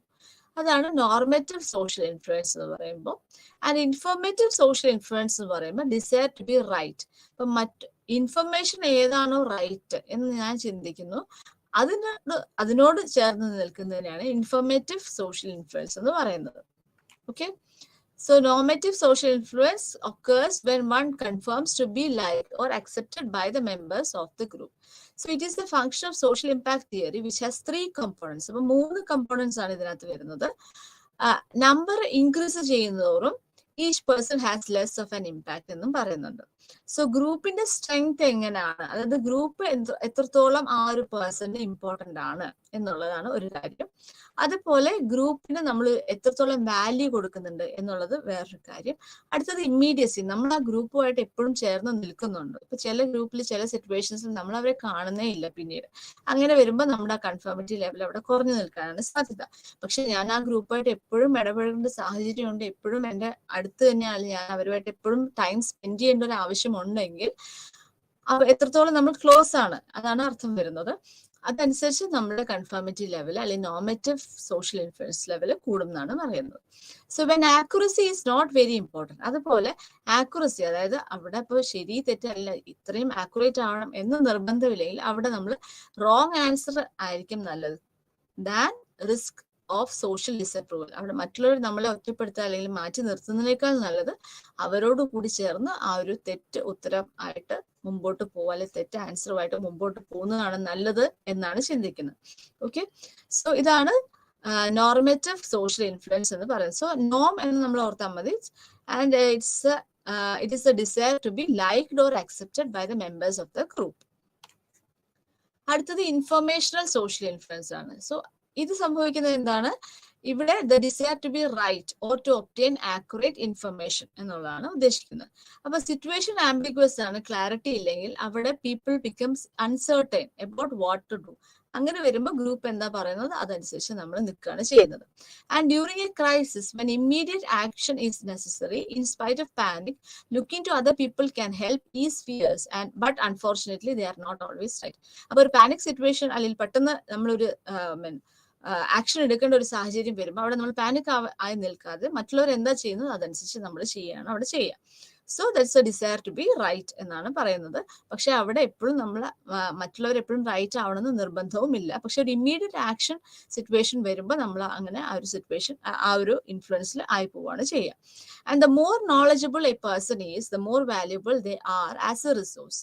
സോ നമ്മൾ കാണുന്ന ഒരു റെഫറൻസ് ഗ്രൂപ്പ് അല്ലെങ്കിൽ ആ റെഫറൻസ് പേഴ്സൺ, നമ്മൾ ആരാണോ നമ്മൾ ഇൻഫ്ലുവൻസ് ചെയ്യാനായിട്ട് നിൽക്കുന്നത് ആ വ്യക്തി ആ ഒരു ഫീൽഡിൽ എക്സ്പേർട്ട് ആണെങ്കിൽ അല്ലെങ്കിൽ നോളജബിൾ ആണെങ്കിൽ നമ്മൾ ആ ഒരു കൺഫർമിറ്റിയുടെ പോസിബിലിറ്റി കൂടുതലായിട്ട് കാണാൻ സാധിക്കും. സോ മുസാഫിർ ഷെരീഫിന്റെ ഒരു ഓട്ടോ കൈനറ്റിക് എക്സ്പെരിമെന്റ് ഉണ്ട്. സോ അതിൽ പറയുന്നത് ഒരു ഡാർക്ക് റൂമിൽ ഒരു ലൈറ്റ് മാത്രമാണ് കാണുന്നത്. എന്നിട്ട് ചോദിക്കുകയാണ് ആ ലൈറ്റ് എത്രത്തോളം മൂവ് ചെയ്യുന്നുണ്ട് എന്ന് പറയുമ്പോൾ അത് എത്രത്തോളം മൂവ് ചെയ്യുന്നുണ്ടെന്ന് പലരും അഭിപ്രായങ്ങൾ പറയുകയാണ് ചെയ്യുന്നത്. പക്ഷെ ആക്ച്വലി അത് ഒരു സ്റ്റേഷനറി ലൈറ്റ് ആണ്. ഓക്കെ, സോ ആ കൺഫർമിറ്റിയിൽ അപ്പൊ അവിടെ കൺഫ്യൂഷൻ വരുമ്പം അവിടെ ആരാണോ കുറച്ച് നോളജബിൾ എന്ന് ഞാൻ ചിന്തിക്കുന്നത് ആ വ്യക്തി എന്താ പറയുന്നത് അതുപോലെ തന്നെ നമ്മളും പറയാനായിട്ട് ശ്രമിക്കുകയാണ് ചെയ്യുന്നത്. ബിക്കോസ് നമ്മളുടെ ഒരു അസംഷൻ ആണ് ആ വ്യക്തി റൈറ്റ് ആയിരിക്കും എന്നുള്ള, അല്ലെങ്കിൽ ആ ഗ്രൂപ്പ് പറയുന്നത് ശരിയായിരിക്കും എന്നുള്ളൊരു അസംഷനിലാണ് നമ്മളവിടെ പോകുന്നത്. അവിടെ അവർ നമ്മളെ സ്നേഹിക്കണം എന്ന് വിചാരിച്ചാൽ, നമ്മൾ അക്സെപ്റ്റ് ചെയ്യണം എന്ന് വിചാരിച്ചിട്ടല്ല, അവരായിരിക്കും റൈറ്റ് എന്ന് ചിന്തിച്ചിട്ടാണ് നമ്മൾ ചെയ്യുന്നത്. So that is informational social influence. So it often results in the internalisation or private acceptance. നേരത്തെ നമ്മൾ പറഞ്ഞിരുന്നത്. Then advantages of conformity. Conformity കൊണ്ട് എന്തെല്ലാം പ്രയോജനങ്ങളാണ് വരുന്നത്? നമ്മൾ നേരത്തെ പറഞ്ഞ പോലെ ഇപ്പോൾ ട്രാഫിക് റൂൾസ് നമ്മൾ അത് അനുസരിച്ച് മുമ്പോട്ട് പോയില്ലെങ്കിൽ അതിനനുസരിച്ചുള്ള ഇഷ്യൂസ് നമ്മൾ ഫേസ് ചെയ്യേണ്ടി വരും. സോ അതുപോലെ ഇപ്പൊ നമുക്ക് പല ബിഹേവിയേഴ്സ് നമുക്ക് പ്രെഡിക്റ്റ് ചെയ്യാൻ സാധിക്കും. കൺഫർമിറ്റി വരുമ്പം ആ ഒരു ഗ്രൂപ്പ് അല്ലെങ്കിൽ ആ ഒരു റൂൾ ഇങ്ങനെയാണെന്ന് പറയുമ്പോൾ നമുക്കറിയാം അവിടെ എല്ലാ വ്യക്തികളും ഏത് രീതിയിലാണ് ബിഹേവ് ചെയ്യുക. അതിൽ ചില റിബൽസ് വരുമ്പം അവർ ഏത് രീതിയിലാണ് ബിഹേവ് ചെയ്യുക. അങ്ങനെ മൊത്തത്തിൽ നമുക്ക് ബിഹേവിയേഴ്സിന് പ്രെഡിക്റ്റ് ചെയ്യാനായിട്ട് സാധിക്കും കൺഫർമിറ്റിയിലൂടെ. So due to conformity, we can predict others' behavior in a social setting and hence can behave accordingly. While driving on road, we know that everyone will drive on left side and will stop at red light signal. So അപ്പൊ നമുക്ക് predict ചെയ്യാൻ പറ്റും red signal വരുമ്പം എല്ലാവരും നിർത്തും അവിടെ. അപ്പൊ എനിക്ക് സേഫ് ആയിട്ട് മുമ്പോട്ട് പോകാം, ഞാൻ അതർ സൈഡിലാണ് ഞാൻ നിൽക്കുന്നതെങ്കിൽ. സോ ഇങ്ങനെയുള്ള പ്രെഡിക്റ്റ് ചെയ്യാനായിട്ട് നമുക്ക് സാധിക്കുകയാണ് ചെയ്യുന്നത് കൺഫർമിറ്റിയിലൂടെ. Similarly in an emergency situation people follow others to escape from the situation. അപ്പൊ മറ്റുള്ളവർ എങ്ങനെയാണ് ചെയ്യുന്നത് അതനുസരിച്ച് തന്നെ നമ്മളും ആ ഒരു സിറ്റുവേഷൻ തന്നെ ആ ഒരു രീതിയിൽ തന്നെ നമ്മൾ ബിഹേവ് ചെയ്യും to escape from a dreadful emergency situation. And in case of fire നമുക്ക് അറിയാൻ പറ്റും പീപ്പിൾ എല്ലാവരും ഒരു നിയറസ്റ്റ് ഫയർ എക്സിറ്റ് വഴിയാണ് പുറത്തേക്ക് പോകുന്നത്. അപ്പം മറ്റുള്ളവർ എന്താ ചെയ്യുന്നത് അതുപോലെ തന്നെ നമ്മളും ചെയ്യാനായിട്ട് ശ്രദ്ധിക്കും. ഓക്കെ, സോ ഇതാണ് അഡ്വാൻറ്റേജസ് ഓഫ് കൺഫർമിറ്റിയിൽ പറയുന്നത്. Disadvantages of conformity. അപ്പൊ ഇത് കൺഫർമിറ്റിയുടെ ഒരു ബെനിഫിറ്റ് ആണ് പറഞ്ഞത്. അടുത്തത് കൺഫർമിറ്റിയുടെ ഒരു ദോഷം അല്ലെങ്കിൽ ഡിസഡ്വാൻറ്റേജ് എന്താണെന്നുള്ളത്. സോ അത് ബേസിക്കലി നമുക്ക് കൂടുതൽ കാണാൻ പറ്റുക ജെൻഡർ നോംസിലൊക്കെ നമുക്ക് ആ ഒരു കൺഫർമിറ്റിയുടെ ഒരു ഡിസഡ്വാൻറ്റേജസ് നമുക്ക് കാണാൻ സാധിക്കും. സോ ഒരു ബ്ലൈൻഡ് അഡ്ഹറൻസ് നമുക്ക് അവിടെ കാണാൻ സാധിക്കും. ഇപ്പൊ പലരും ഇപ്പൊ മെൻ ഈ രീതിയിലായിരിക്കും ബിഹേവ് ചെയ്യുക അല്ലെങ്കിൽ വിമൻ ഈ രീതിയിലായിരിക്കും ബിഹേവ് ചെയ്യുക എന്നൊക്കെ ഉള്ളത്. സോ ആ ജെൻഡർ നോംസിനോടൊക്കെ ചേർന്ന് നിൽക്കുന്ന ഒരു സാഹചര്യം കാണാൻ സാധിക്കും. അവിടെ this can place limits on the opportunities and career aspirations of women. So due to this only transgenders face number of stereotypical behaviors against them. അപ്പോൾ നമുക്ക് നമ്മളുടെ ഒരു ധാരണ അല്ലെങ്കിൽ സ്റ്റീരിയോട്ടിപ്പിക്കൽ ആയിട്ടുള്ള ഒരു തോട്ട് അവിടെ വർക്ക് ചെയ്യാനുള്ള ചാൻസസ് ഉണ്ട്. അപ്പൊ അതനുസരിച്ച് പ്രത്യേകിച്ചും ജെൻഡർ ഡിഫറൻസസ് ഒക്കെ വരുമ്പോൾ വിമന് അവരുടെ ഓപ്പർച്യൂണിറ്റീസ് അല്ലെങ്കിൽ അവരുടെ ഒരു കരിയർ ആസ്പിറേഷൻസ് ഒക്കെ ലിമിറ്റ് ചെയ്യാനുള്ള ചാൻസസും വരുന്നുണ്ട്. സോ അതൊക്കെ ഒരു കൺഫർമിറ്റിയുടെ ഒരു ദോഷം അല്ലെങ്കിൽ ഒരു ഡിസഡ്വാൻറ്റേജസ് ആയിട്ട് നമ്മൾ മനസ്സിലാക്കണം. And conformity is the most prominent cause behind continuation of a number of superstitious behaviours since generations. നമുക്കറിയാം പല രീതിയിലുള്ള സൂപ്പർസ്റ്റിഷ്യസ് ബിഹേവിയേഴ്സ് എല്ലാം ഇപ്പോഴും മുമ്പോട്ട് പോകുന്നത് അതുമായിട്ട് ബന്ധപ്പെട്ട് നിൽക്കുന്ന ആളുകളെ വേറൊരു രീതിയിൽ ചിന്തിക്കാൻ നമ്മൾ ഒരു അവസരം കൊടുക്കാതെ ഈ ഒരു രീതിയിൽ തന്നെ മുമ്പോട്ട് പോകട്ടെ, ജനറേഷൻസ് ഈ രീതിയിൽ തന്നെ മുമ്പോട്ട് പോകണം എന്ന് നമ്മളവിടെ പറയുകയാണ്. നമ്മളുമായിട്ട് ചേർന്ന് നിൽക്കുന്നവരെ അല്ലെങ്കിൽ നമ്മൾ ഇഷ്ടപ്പെടുന്നവരെ ഈ രീതിയിലായതുകൊണ്ട് നമ്മളുടെയും ആ ഒരു desire to be liked or accepted എന്ന് പറയുന്ന ആ ഒരു തോട്ടിലൂടെ നമ്മൾ ആ ഒരു കൺഫർമിറ്റി മുമ്പോട്ട് പോകുന്നത് നമ്മൾ കാണാറുണ്ട്. സോ അതിന്റെ ദോഷഫലങ്ങളും നമ്മൾ അനുഭവിച്ചു വരുന്നു. And other negative effects of conformity include uncontrolled behaviour of the crowd. ഇപ്പോൾ ഒരു ക്രൗഡ് മൊത്തത്തിൽ എന്താ ചെയ്യുന്നത് അതനുസരിച്ച് ആളുകൾ ഫോളോ ചെയ്യുന്ന സാഹചര്യവും വരാറുണ്ട്. സോ അപ്പോൾ ക്രൗഡ് മൊത്തത്തിൽ ഒരു തെറ്റാണ് ചെയ്യുന്നതെങ്കിൽ അതനുസരിച്ച് ആളുകൾ ആ തെറ്റിലേക്ക് തന്നെ ആ തെറ്റിന്റെ കൂടെ തന്നെ മുമ്പോട്ട് പോകുന്ന സാഹചര്യവും കാണാറുണ്ട്. സോ ബ്ലൈൻഡ് അഡ്ഹറൻസ് ആണ് ബേസിക്കലി ഡിസഡ്വാൻറ്റേജസ് ഓഫ് കൺഫർമിറ്റിയിൽ നമ്മൾ മനസ്സിലാക്കുന്നത്. ദെൻ നമുക്കറിയാം ഇപ്പം 75% ഓഫ് ആളുകളും തെറ്റുത്തരം പറഞ്ഞപ്പോൾ അവിടെ ഒരു 25% ആളുകൾ അവരുടെ ഇൻഡിവിജ്വാലിറ്റി മെയിൻറ്റെയിൻ ചെയ്തുകൊണ്ട് അവർ ആ ഒരു കൺഫർമിറ്റി റെസിസ്റ്റ് ചെയ്തു. അപ്പം എന്തൊക്കെയാണ് ഒരു റെസിസ്റ്റിംഗ് കൺഫർമിറ്റി വരുമ്പോൾ ഏതൊക്കെ ഫാക്ടേഴ്സ് ആണ് വരിക? One is need to maintain individuality. അപ്പം നമ്മൾ ആരൊക്കെ ഉണ്ടെങ്കിലും ആരൊക്കെ ഇല്ലെങ്കിലും നമ്മൾ മറ്റുള്ളവരിൽ നിന്ന് വ്യത്യസ്തമായിരിക്കണം, അല്ലെങ്കിൽ നമ്മളുടെ ചിന്തകളും മറ്റുള്ളവർ നമ്മളുടെ ചിന്തകളെയോ അല്ലെങ്കിൽ നമ്മുടെ ഫീലിങ്സിനെയോ അല്ലെങ്കിൽ നമ്മുടെ ബിഹേവിയേഴ്സിനെയോ സ്വാധീനിക്കരുത് എന്ന് ചിന്തിക്കുന്നതാണ് ഒരു കാരണമായിട്ട് പറയുന്നത്. സോ അത്തരത്തിലുള്ള ആളുകളിൽ കൺഫർമിറ്റി റെസിസ്റ്റ് ചെയ്യാനുള്ള പോസിബിലിറ്റി നമുക്ക് കാണാൻ സാധിക്കും. അപ്പൊ നമുക്കറിയാം, ഇത് കേൾക്കുമ്പോൾ തന്നെ നമുക്ക് മനസ്സിലാവും ഇത്തരത്തിലുള്ള നീഡ് അല്ലെങ്കിൽ ആ ഒരു ഇൻഡിവിജ്വാലിറ്റി മെയിൻറ്റെയിൻ ചെയ്യണമെന്നുള്ള ഇത്തരത്തിലുള്ള നീഡ് കൂടുതലും കാണുന്നത് ഇൻഡിവിജ്വലിസ്റ്റിക് കൾച്ചേഴ്സിലായിരിക്കും and lower in collectivistic culture. ഇപ്പൊ ഒരു ഇന്ത്യൻ കൾച്ചറിലൊക്കെ വരുമ്പം ആ ഒരു need or the desire to be liked അല്ലെങ്കിൽ അക്സെപ്റ്റഡ് എന്ന് പറയുന്ന കാര്യങ്ങളൊക്കെ കൂടുതലായിട്ട് കാണാൻ സാധിക്കും. അപ്പൊ അവിടെ ഇൻഡിവിജ്വാലിറ്റി അത്രയും മെയിൻറ്റെയിൻ ചെയ്യേണ്ട ഒരു സാഹചര്യം കുറവായിരിക്കും. അടുത്തത് need to maintain personal control, choosing to behavior in a manner that others do restricts അവർ പേഴ്സണൽ ഫ്രീഡം. നമ്മളുടെ ഫ്രീഡം എന്താണോ ആ ഫ്രീഡത്തിനെ റെസ്ട്രിക്ട് ചെയ്യുന്ന രീതിയിൽ മറ്റുള്ളവർ നമ്മളുടെ അടുത്ത് ഇൻഫ്ലുവൻസ് ചെയ്യാൻ വരുമ്പോൾ നമ്മളത് റെസ്ട്രിക്ട് ചെയ്യുന്ന സാഹചര്യമാണ് need to maintain personal control. അത് തന്നെയല്ല, അതിൽ നിന്ന് വരുന്ന എന്ത് ദോഷമാണെങ്കിലും അത് എൻ്റെ മാത്രം റെസ്പോൺസിബിലിറ്റി ആണെന്നും അവർ ചിന്തിക്കും. Okay, then next is norms that encourage individualism. So there are certain groups in the society that have been created for fighting against social evils and for bringing revolution in the society. So society ഏതെങ്കിലും തരത്തിലുള്ള revolution ഉണ്ടാക്കണം എന്ന് ചിന്തിക്കുന്നവരാകുമ്പോൾ അവരെന്താ ചെയ്യുക, അവിടെ ഒരു സൊസൈറ്റിയിൽ എന്താണ് എക്സിസ്റ്റ് ചെയ്യുന്ന നോംസ് എന്ന് പറയുമ്പം അതിനോട് എതിരായിട്ട് നിൽക്കുന്ന ഒരു സാഹചര്യമായിരിക്കും വരിക. സോ ആ ഒരു ഗ്രൂപ്പിൽ ആണ് നമ്മൾ നിൽക്കുന്നതെങ്കിൽ അവിടെ സൊസൈറ്റിയുടെ റൂൾസുമായിട്ട് കൺഫേം ചെയ്യുന്ന സാഹചര്യവും കുറവായിരിക്കും. സോ അതാണ് നോംസ് ദാറ്റ് എൻകറേജ് ഇൻഡിവിജ്വലിസത്തിൽ പറയുന്നത്. So need to maintain individuality, need to maintain personal control and needs that encourage individualism. അപ്പം അതുമായിട്ട് ബന്ധപ്പെട്ടിട്ട് വരുന്ന ഒരു ടേമാണ് മൈനോറിറ്റി ഇൻഫ്ലുവൻസ്. സോ മെജോറിറ്റി ഒരു രീതിയിൽ പറയുന്നു നമ്മളപ്പം അതല്ല ശരി, അല്ലെങ്കിൽ ഇതാണ് ശരി, അല്ലെങ്കിൽ ഇതാണ് നമ്മളുടെ ഒരു റെവല്യൂഷണൈസ്ഡ് ആയിട്ടുള്ള ഒരു തിങ്കിങ്, ഇതാണ് ഈ ഒരു പാറ്റേൺ ആണ് എന്ന് നമ്മൾ ചിന്തിക്കുന്ന വേറൊരു ഗ്രൂപ്പ് ഉണ്ടാവുന്നു. ആ ഒരു ഗ്രൂപ്പിനെയാണ് നമ്മൾ മൈനോറിറ്റി ഗ്രൂപ്പ് എന്ന് പറയുന്നത്. അപ്പം അവരോട് ഇൻഫ്ലുവൻസ്ഡ് ആയി നിൽക്കുന്ന ഒരു സാഹചര്യത്തിനെയാണ് നമ്മൾ മൈനോറിറ്റി ഇൻഫ്ലുവൻസ് എന്ന് പറയുന്നത്. So although conformity generally leads individuals to think and act more like groups, individuals are occasionally able to reverse this tendency. So group എന്താണോ പറയുന്നത് അതിന് നേരെ ഓപ്പോസിറ്റ് ആയിട്ട് നമ്മൾ ചെയ്യുന്നതിനെയാണ് നമ്മൾ റിവേഴ്സിങ് ടെൻഡൻസി എന്ന് പറയുന്നത്. And change the people around them. So this is known as minority influence, a special case of informational influence. അപ്പൊ അവിടെ the desire to be right തന്നെയാണ് വരുന്നത്, പക്ഷെ ഒരു മൈനോറിറ്റി ആളുകൾ മാത്രമാണ് അവിടെ വരുന്നുള്ളൂ. And minority influence is most likely when people are able to make a clear and consistent case for their point of view. അപ്പം അവരുടെ പോയിന്റ് ഓഫ് വ്യൂവിൽ ഏറ്റവും ക്ലിയർ ആൻഡ് കൺസിസ്റ്റന്റ് ആയിട്ട് നിൽക്കുന്നത് എന്താണ്, അതുമായിട്ട് നമ്മൾ പൊരുത്തപ്പെട്ടു പോകുന്നതാണ് കാണാൻ സാധിക്കുക. When people are able to make a clear and consistent case for their point of view. അപ്പൊ അവരുടെ പോയിന്റ് ഓഫ് വ്യൂ എന്താണോ അതിനോട് കൃത്യമായിട്ട് അവർ നിൽക്കുകയാണ് ചെയ്യുന്നത്, അതിനോട് കൺസിസ്റ്റന്റ് ആയിട്ട് അവർ നിൽക്കുകയാണ് ചെയ്യുന്നത്. അതുപോലെ ആ മൈനോറിറ്റി ആളുകൾ വളരെ എക്സ്പേർട്ട് ആയിട്ട് നമുക്ക് ഫീൽ ചെയ്യുകയാണ്. അതുപോലെ അവർ സ്റ്റേറ്റസ് ലെവലിലും അവർ കുറച്ച് ഹയർ ആയിട്ട് നിൽക്കുന്നു. അതുപോലെ ആ ഒരു മൈനോറിറ്റിയിൽ ഉള്ള ആളുകൾ ഏതെങ്കിലും തരത്തിൽ ചിലപ്പോൾ നമ്മളെ മുൻപേ ഹെൽപ്പ് ചെയ്യുകയോ അല്ലെങ്കിൽ നമ്മളെ ബെനിഫിറ്റ് ചെയ്തിട്ടോ ഉണ്ടാവാം. സോ ഇങ്ങനെയൊക്കെ സാഹചര്യം വരുമ്പോഴാണ് മൈനോറിറ്റി ഇൻഫ്ലുവൻസ് സംഭവിക്കുന്നത്. And another form of minority influence can sometimes override conformity effects and lead to unhealthy group dynamics. അപ്പോൾ ചില കേസിൽ ഇത്തരത്തിലുള്ള മൈനോറിറ്റി ഇൻഫ്ലുവൻസ് വരുമ്പോൾ അൺഹെൽത്തി ഗ്രൂപ്പ് ഡൈനാമിക്സും വരാനുള്ള ചാൻസസ് ഉണ്ട്. സോ അപ്പോൾ ഒരു ഹെൽത്തി ഗ്രൂപ്പ് ഫങ്ഷനിങ്ങിൽ അത് എഫക്റ്റ് ചെയ്യേണ്ട ഒരു സാഹചര്യവും വരാറുണ്ട്. Okay, so that is minority influence and conformity. Then they must be, അപ്പോൾ മൈനോറിറ്റി ഇൻഫ്ലുവൻസ് ചെയ്യുന്നത് അല്ലെങ്കിൽ മൈനോറിറ്റി ഗ്രൂപ്പ് എപ്പോഴും ശ്രദ്ധിക്കേണ്ട ഒരു കാര്യം എന്ന് പറയുമ്പം അവർ എപ്പോഴും മെജോറിറ്റിയോട് ഓപ്പോസിറ്റ് ആയിട്ടായിരിക്കും അവർ നിൽക്കുന്നത്. ആ വ്യൂസിൽ അവർ വളരെ കൺസിസ്റ്റന്റ് ആയിരിക്കും. അതുപോലെ അവരിൽ ഡിവിഷൻ കാണാൻ സാധിക്കരുത്, അല്ലെങ്കിൽ അവരിൽ ഡിവിഷൻ ഉണ്ടാവാൻ പാടില്ല.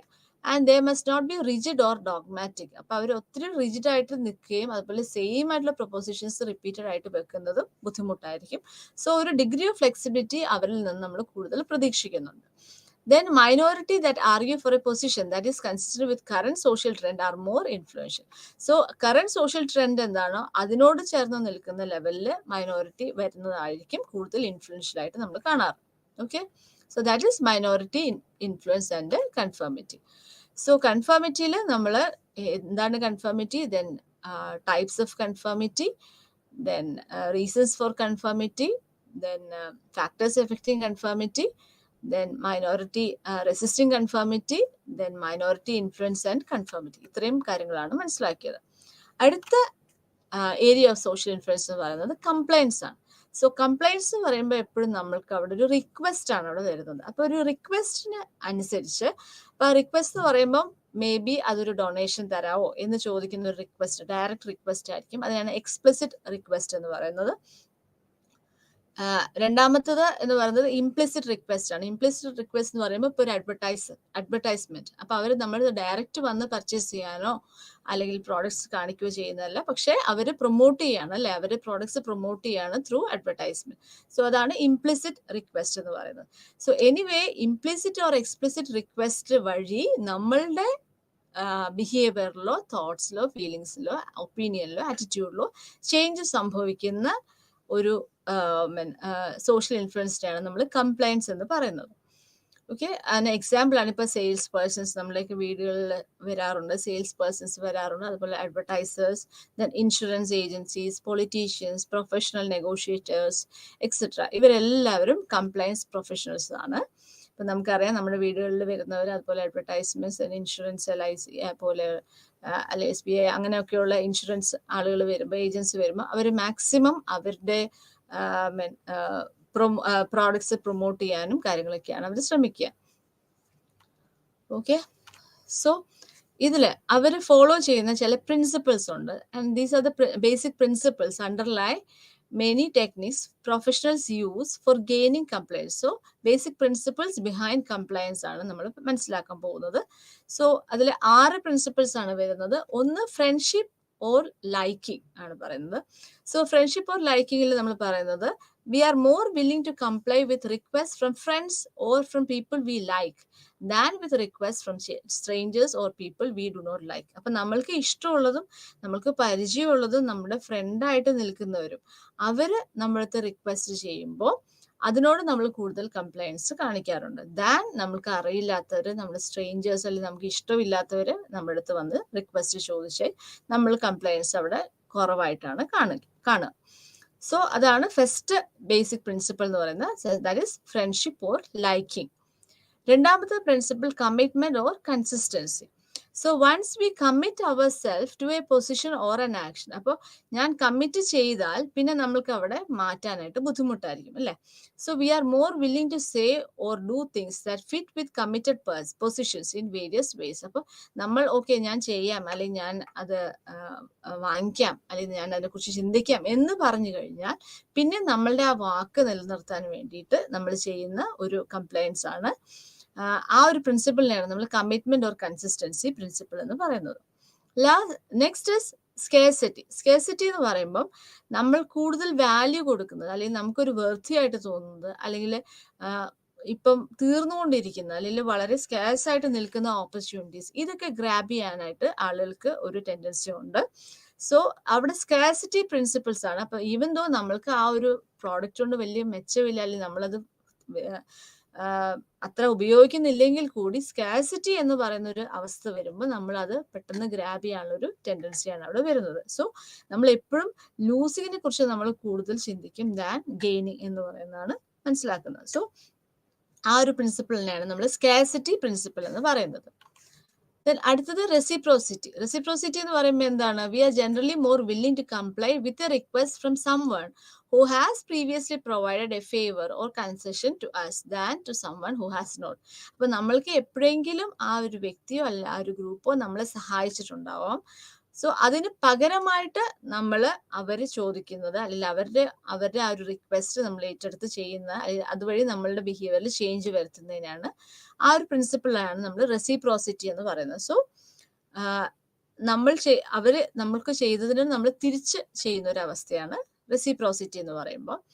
Next social validation. Social validation എന്ന് പറയുമ്പോൾ a tendency to comply with a request for some action if this action is consistent with what we believe persons similar to ourselves are doing or thinking. We want to be correct, and one way to do so is to act and think like others. So social validation എന്ന് പറയുമ്പോൾ എൻ്റെ പോലെ അല്ലെങ്കിൽ എൻ്റെ അവസ്ഥയുള്ള ആരെങ്കിലുമൊക്കെ ഈ ഒരു കാര്യം ചെയ്തിട്ടുണ്ടാവും. സോ അതുകൊണ്ട് ഞാനും ചെയ്യുന്നു. So it's a desire to be correct. Or ഒരു ഇൻഫർമേഷണൽ സോഷ്യൽ ഇൻഫ്ലുവൻസ് പറഞ്ഞ പോലെ തന്നെ നമ്മൾ മറ്റുള്ളവർ നമ്മളെ ഇഷ്ടപ്പെടാനും നമ്മൾക്ക് ഇഷ്ടമുള്ളവർ എന്താ ചെയ്യുന്നത് അതുപോലെ തന്നെ നമ്മൾ ചെയ്യാനും ശ്രമിക്കുന്നതിനാണ് നമ്മൾ സോഷ്യൽ വാലിഡേഷൻ എന്ന് പറയുന്നത്. ഫോർ എക്സാമ്പിൾ നമുക്കിപ്പം സെയിൽസ് പേഴ്സൺ ഒക്കെ വരുമ്പോൾ അവർ പറയാറുള്ള ഒരു കാര്യമാണ്, അപ്പുറത്തെ വീട്ടിലെ ആൾ വാങ്ങിച്ചു, ഈ വീട്ടിലെ ആൾ വാങ്ങിച്ചു, അപ്പം നിങ്ങളും വാങ്ങിക്കുക എന്ന് പറയുമ്പോൾ അവരൊക്കെ വാങ്ങിച്ചു അപ്പം നല്ലതായിരിക്കും എന്നുള്ളൊരു ചിന്തയിൽ, അല്ലെ അവർ വാങ്ങിച്ചെങ്കിൽ അപ്പം ഞാനും കൂടി വാങ്ങിക്കാം എന്നുള്ളൊരു ചിന്തയിൽ നമ്മൾ ചെയ്യുന്ന ആ ഒരു പ്രിൻസിപ്പിളാണ് സോഷ്യൽ വാലിഡേഷൻ പ്രിൻസിപ്പിൾ എന്ന് പറയുന്നത്. Last is credibility or authority. അപ്പൊ രണ്ട് വാക്കുകൾ നമ്മൾ ഉപയോഗിക്കാറുണ്ട്.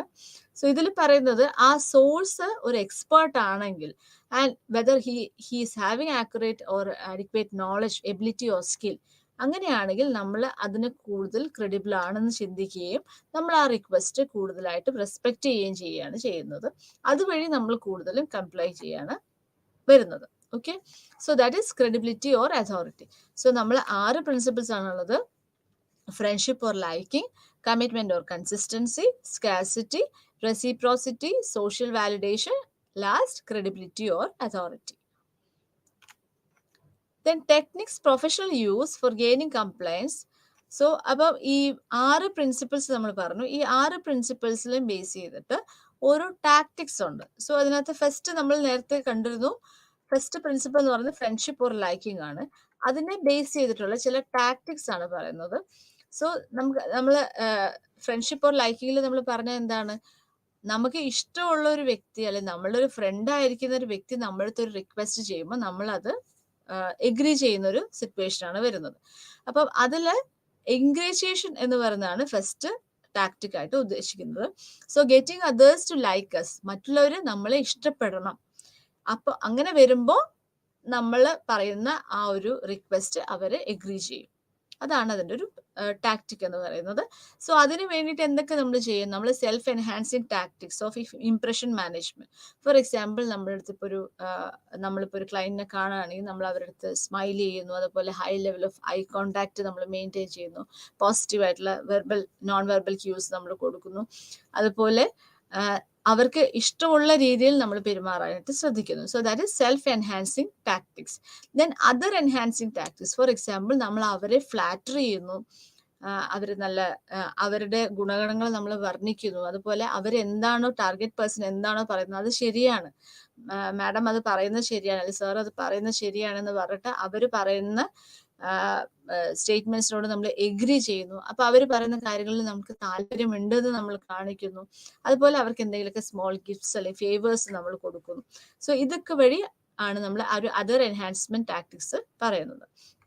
Then self promotion. അപ്പോൾ നമ്മളുടെ എന്തെങ്കിലും പ്രീവിയസ് അച്ചീവ്മെന്റ്സ് കാണിച്ചു കഴിയുമ്പോഴേക്കും അപ്പൊ അവർക്ക് ആ ഒരു കോൺഫിഡൻസ് നമ്മളിൽ വരുന്നു, ഈ വ്യക്തി മിടുക്കനാണ് അല്ലെങ്കിൽ മിടുക്കിയാണ്, അപ്പൊ അവരോട് ചേർന്ന് നിന്നാൽ നല്ലതായിരിക്കും എന്ന് നമ്മൾ ചിന്തിക്കുകയാണ്. So that is self promotion. Then improving self image. അത് നേരത്തെ പറഞ്ഞ പോലെ പോസിറ്റീവ് ആയിട്ടുള്ള നോൺ വെർബൽ ക്യൂസ് കൊടുക്കുക, പ്രസന്റബിൾ ആയിട്ടുള്ള അപ്പിയറൻസ്, കാര്യങ്ങളൊക്കെ വരുന്നു. Then incidental similarity. Incident similarity എന്ന് പറയുമ്പോൾ അവിടെ വെച്ച് നമ്മൾ പറയാണ്, ഇത് ഞാനും ആ നാട്ടുകാരി തന്നെയാണ്, അപ്പൊ ദൂരെയുള്ളവരൊക്കെയാണെന്ന് ഞാനും ആ നാട്ടുകാരി തന്നെയാണ്, അല്ലെങ്കിൽ ഞാനും ആ കോളേജിൽ തന്നെയാണ് പഠിച്ചത്, എനിക്ക് അറിയുന്നവർ ഇന്ന ആളുകൾ ആ കോളേജിലുള്ളവർ തന്നെയാണ് എന്നൊക്കെ പറയുമ്പോൾ ആ ഒരു ഇൻസിഡന്റൽ സിമിലാരിറ്റി വരികയാണ് ചെയ്യുന്നത്.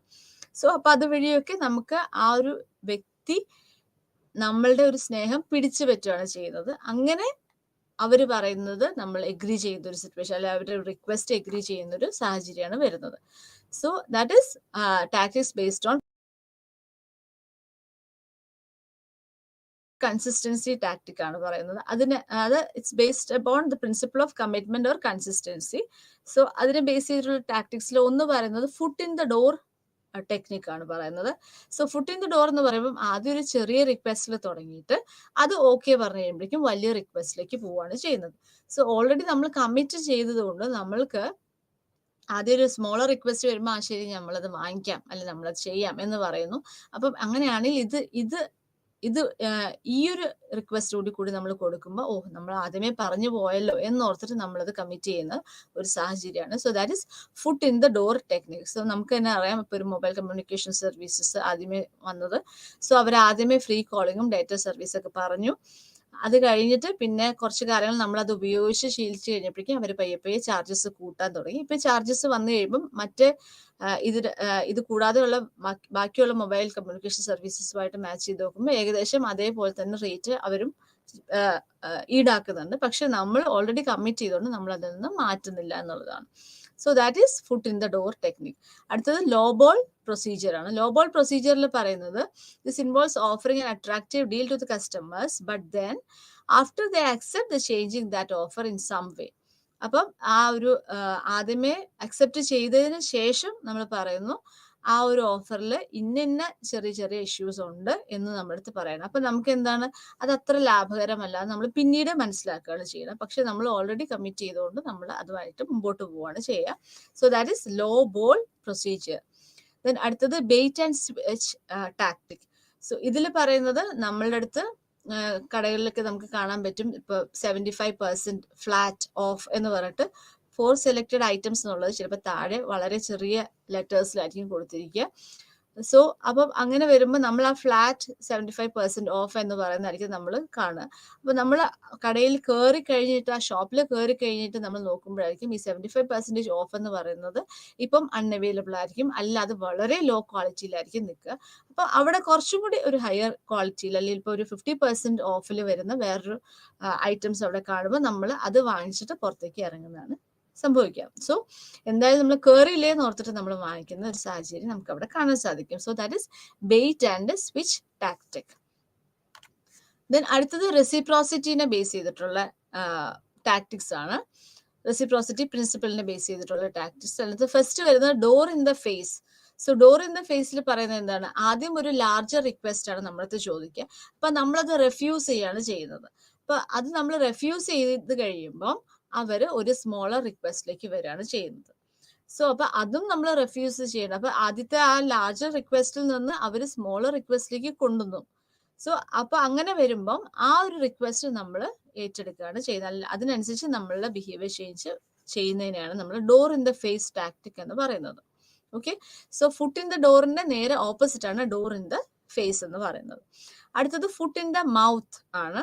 So when people feel that they are in a relationship with another person, അപ്പോൾ നമ്മൾക്ക് അറിയുന്ന ഒരു വ്യക്തിയുമായിട്ട് ആ വ്യക്തിക്ക് ഒരു റിലേഷൻഷിപ്പ് ഉണ്ടെങ്കിൽ അതിനെ ബേസ് ചെയ്തിട്ട് നമ്മൾ ആ ഒരു റിക്വസ്റ്റ് ഏറ്റെടുക്കും. അതാണ് foot in the mouth technique എന്ന് പറയുന്നത്.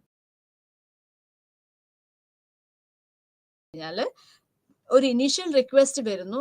അപ്പോൾ ടാർഗറ്റ് പേഴ്സൺ അത് എടുക്കണോ വേണ്ടയോ എന്ന് നമ്മൾ ചിന്തിക്കുന്ന സമയത്ത് അവർ പറയുന്നു, ഇന്നിപ്പോൾ ഇത് എടുക്കുകയാണെങ്കിൽ ഈ ഒരു സ്മോൾ ഇൻസെന്റീവ് കൂടി നിങ്ങൾക്ക് കിട്ടും എന്ന് പറയുന്നു. സോ ആ ഒരു ടാക്ടിക്ക് ശരിക്കും പറയുന്നത് ആ ഒരു ഡീല് കുറച്ചുകൂടി സ്വീറ്റൻ ചെയ്യാനാണ് ചിന്തിക്കുന്നത്. സോ അപ്പോൾ നമ്മൾ ആ ഒരു സിറ്റുവേഷനിൽ നമ്മുടെ മൈൻഡ് ഓക്കെ ആവുന്ന സമയത്ത് യെസ് ഓർ നോ നമ്മൾ പറയാനായിട്ട് എടുക്കുന്ന ആ സമയത്തിൽ തന്നെ അവർ ആ ഒരു സ്മോൾ ഇൻസെന്റീവിനെ പറ്റിയിട്ട് പറയുകയാണ് ചെയ്യുന്നത്. നമ്മൾ ഇത് ഇപ്പൊ നമ്മളുടെ വീഡിയോയിൽ വരുന്ന സെയിൽസ് പേഴ്സൺസിലൊക്കെ അവരെടുക്കുന്ന ഓരോ ടാക്ടിക്സുമായിട്ട് ഇത് നമ്മൾ മാച്ച് ചെയ്ത് നോക്കുമ്പോൾ കുറച്ചും കൂടി നമുക്ക് പഠിക്കാനും ഈസി ആയിരിക്കും. ദെൻ അടുത്തത് സ്കാർസിറ്റി പ്രിൻസിപ്പിൾ ആണ്. സ്കാർസിറ്റി പ്രിൻസിപ്പിളിനെ ബേസ് ചെയ്തിട്ടുള്ള ടാക്ടിക്സ് ആണ്. ഇതിൽ ആദ്യം വരുന്നത് playing hard to get. So ഇതിൽ പറയുന്നത് ആദ്യമേ നമ്മളുടെ അടുത്ത് പറയുന്നത് ലിമിറ്റഡ് സ്റ്റോക്ക് ആണ് എന്ന് നമ്മൾ പറയുമ്പോൾ നമ്മൾക്ക് അത് വാങ്ങിക്കാനുള്ള ഒരു ടെൻഡൻസി വരികയാണ് ചെയ്യുന്നത്. സോ ലിമിറ്റഡ് സ്റ്റോക്ക് എന്ന് പറയുന്നത് that is playing hard to get. This technique involves efforts to increase the compliance by suggesting that a person or object is scarce, rare and hard to obtain. Okay, so that is limited stock. അടുത്തത് dead line technique ആണ്. Dead line ടെക്നിക്കിൽ പറയുന്നത് എന്താ? This is A technique four increasing compliance in which the target person പറയുന്നത്. മറ്റെവിടെ limited stock ആണെങ്കിൽ ഇവിടെ ഒരു limited ടൈമിനുള്ളിൽ നിങ്ങളിത് ഈ ഓഫർ സ്വീകരിക്കണം എന്നാണ് പറയുന്നത്. നമുക്ക് ടി വിയിലൊക്കെ നമുക്ക് നാപ്റ്റോളിൻ്റെ ഒക്കെ അഡ്വർടൈസ്മെന്റ്സിലൊക്കെ നമുക്ക് ഇത് കാണാൻ സാധിക്കും. ഈ പ്ലേയിങ് ഹാർഡ് ടു ഗെറ്റ് അതുപോലെ ഡെഡ് ലൈൻ ടെക്നിക് ഒക്കെയാണ് അവർ സ്ഥിരം യൂസ് ചെയ്യുന്നതായിട്ട് നമ്മൾ കാണുന്നത്, കൂടുതൽ യൂസ് ചെയ്യുന്നത്. So they have only limited time to take advantage. നമുക്ക് അതിനകത്ത് നമ്മളെ സ്ക്രീനിൽ തന്നെ കാണാൻ പറ്റും ഇത്ര സമയം, ഇനി സമയം കുറഞ്ഞുകൊണ്ടിരിക്കുന്നത് നമുക്ക് കാണാനായിട്ട് സാധിക്കും. So to take advantage of some offer or to obtain some item. So offer for limited period. Then technique professionals use for gaining complaints other tactics ആണ് പറയുന്നത്. സോ നമ്മൾ കൺഫർമിറ്റി ബേസ് ചെയ്തിട്ടുള്ള കമ്മിറ്റ്മെന്റിനെ ബേസ് ചെയ്തിട്ടുള്ള ദെൻ റെസിപ്രോസിറ്റി, സ്കേഴ്സിറ്റി, ഇതിനൊക്കെ base ചെയ്തിട്ടുള്ള tactics കണ്ടു. ഇനി ഇത് കൂടാതെ അതർ ടാക്ടിക്സ് എന്ന് പറഞ്ഞിട്ട് പറയുന്നുണ്ട്. സോ അതർ ടാക്ടിക്സിൽ 2 ടാക്ടിക്സ് ആണ് മെയിൻ ആയിട്ട് പറയുന്നത്. ഒന്ന് complaining, 2 putting others in good mood. So complaining എന്ന് പറയുന്ന ടാക്ടിക്സ് കൂടുതലും വിമൻ യൂസ് ചെയ്യുന്നത് നമുക്ക് കാണാൻ സാധിക്കും.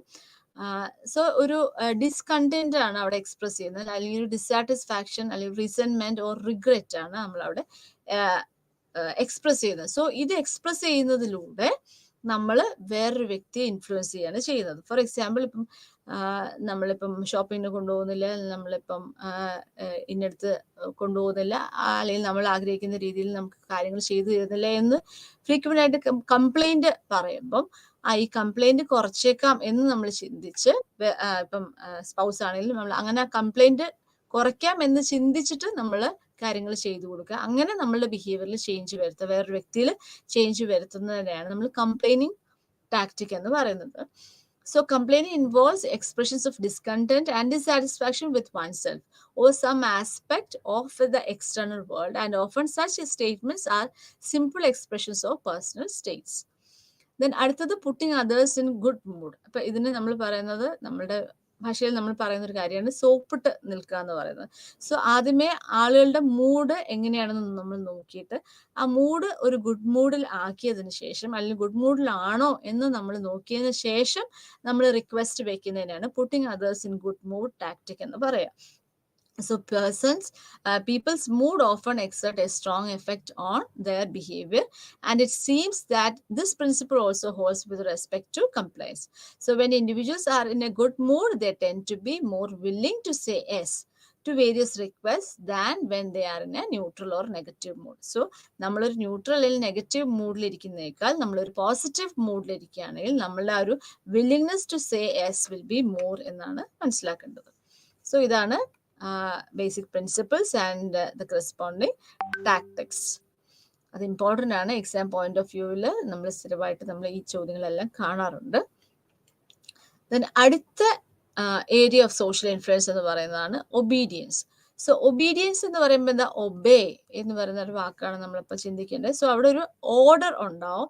അതുപോലെ ഈ ഓർഡർ തരുന്നത് ഒരു അതോറിറ്റി ഫിഗർ ആയിരിക്കും. So obedience is a form of social influence where an individual acts in response to a direct order from another individual. So ഒരു ഡയറക്റ്റ് ഓർഡർ ആയിരിക്കും വരിക. ആ ഓർഡറിനനുസരിച്ച് നമ്മളുടെ ബിഹേവിയർ അല്ലെങ്കിൽ തോട്ട്സിൽ, ഫീലിങ്സിൽ, ആറ്റിറ്റ്യൂഡ്സിൽ ചേഞ്ചസ് വരികയാണ് അവിടെ ചെയ്യുന്നത്. So in response to a direct order from another individual who is actually an authority figure. Then obedience occurs when you are told to do something. അപ്പം told to do something എന്ന് പറയുമ്പോൾ it should be from an authority. Whereas conformity happens through social pressure. കൺഫർമിറ്റിയിൽ ഒരു മെജോറിറ്റിയുടെ norms എന്താ പറയുന്നത് അതനുസരിച്ച് നമ്മൾ ചെയ്യാണ്. പക്ഷെ ഇവിടെ ഒരു അതോറിറ്റിയാണ് വരുന്നത്. ആൻഡ് ഒബീഡിയൻസിൽ എപ്പോഴും നമുക്കൊരു hierarchy of power or status കാണാൻ സാധിക്കും. ഓക്കെ, പക്ഷെ നമുക്കറിയാം ഇപ്പൊ compared to compliance or conformity, obedience വളരെ കുറവായിട്ടായിരിക്കും നമുക്ക് കാണാൻ സാധിക്കുക. So it's less frequent than conformity and compliance. കാരണം എന്താ വെച്ച് കഴിഞ്ഞാൽ ഈവൻ ദോ നമ്മൾക്ക് അതോറിറ്റിയും പവറും ഉണ്ടെങ്കിലും ആളുകൾ എപ്പോഴും അവരുടെ കാര്യങ്ങൾ നടപ്പിലാക്കാൻ വേണ്ടിയിട്ട് അവര് അത്തരത്തില് ഇപ്പം ഡയറക്റ്റ് ഓർഡേഴ്സ് കൊടുക്കുന്നതിനേക്കാളും റിക്വസ്റ്റ് വഴി കാര്യങ്ങൾ നടപ്പിലാക്കാനാണ് ശ്രമിക്കാറ്. So because even persons who possess authority and power generally prefer to exert it through the velvet glove, through requests rather than direct orders. Then forms of human obedience. അപ്പോൾ ഏതൊക്കെ രീതിയിലാണ് അല്ലെങ്കിൽ ഏതൊക്കെ തലത്തിലാണ് നമ്മുടെ obedience വരുന്നത്? ഒന്ന് ഒബീഡിയൻസ് ടു ലോസ്. നമുക്കറിയാം ലോസ് അല്ലെങ്കിൽ റൂൾസിനോട് നമ്മൾ ഒബേ ചെയ്ത് നിൽക്കാറുണ്ട്. Then obedience to social norms. Then obedience to monarch, government, organisation, religion or church. Then obedience to god. Then obedience to self imposed constraints such as a vow of chastity. Then obedience of a spouse or child to a husband or wife or the parent respectively. Then obedience to management in a workplace. So ഒരു work പ്ലേസിൽ ഒരു മാനേജറിൻ്റെ അടുത്ത് നമ്മൾ എങ്ങനെ obey ചെയ്യുന്നു, അല്ലെങ്കിൽ ഇപ്പോൾ ഒരു സ്പൗസിനോട് അല്ലെങ്കിൽ ഒരു ചൈൽഡ് ഒരു പേരന്റിനോട് എങ്ങനെ ഒബേ ചെയ്യുന്നു, അതുപോലെ നമുക്ക് എക്സ്ട്രാ മാരിറ്റൽ റിലേഷൻഷിപ്പ് പാടില്ല എന്ന് നമ്മൾ ചിന്തിക്കുന്നത്. സോ അതൊരു സെൽഫ് ഇമ്പോസ്ഡ് ആയിട്ടുള്ള കൺസ്ട്രെയിൻസ് ആണ്. അതിനോട് നമ്മൾ ഒബേ ചെയ്ത് നിൽക്കുന്നു. അല്ലെങ്കിൽ ദൈവത്തിനോട് അല്ലെങ്കിൽ നമ്മളുടെ വിശ്വാസം ഏതാണ്, നമ്മുടെ റിലീജിയൻ ഏതാണ്, ചർച്ച് അല്ലെങ്കിൽ ഓർഗനൈസേഷൻ, അതിനോട് നമ്മൾ ഒബേ ചെയ്ത് നിൽക്കുന്നു.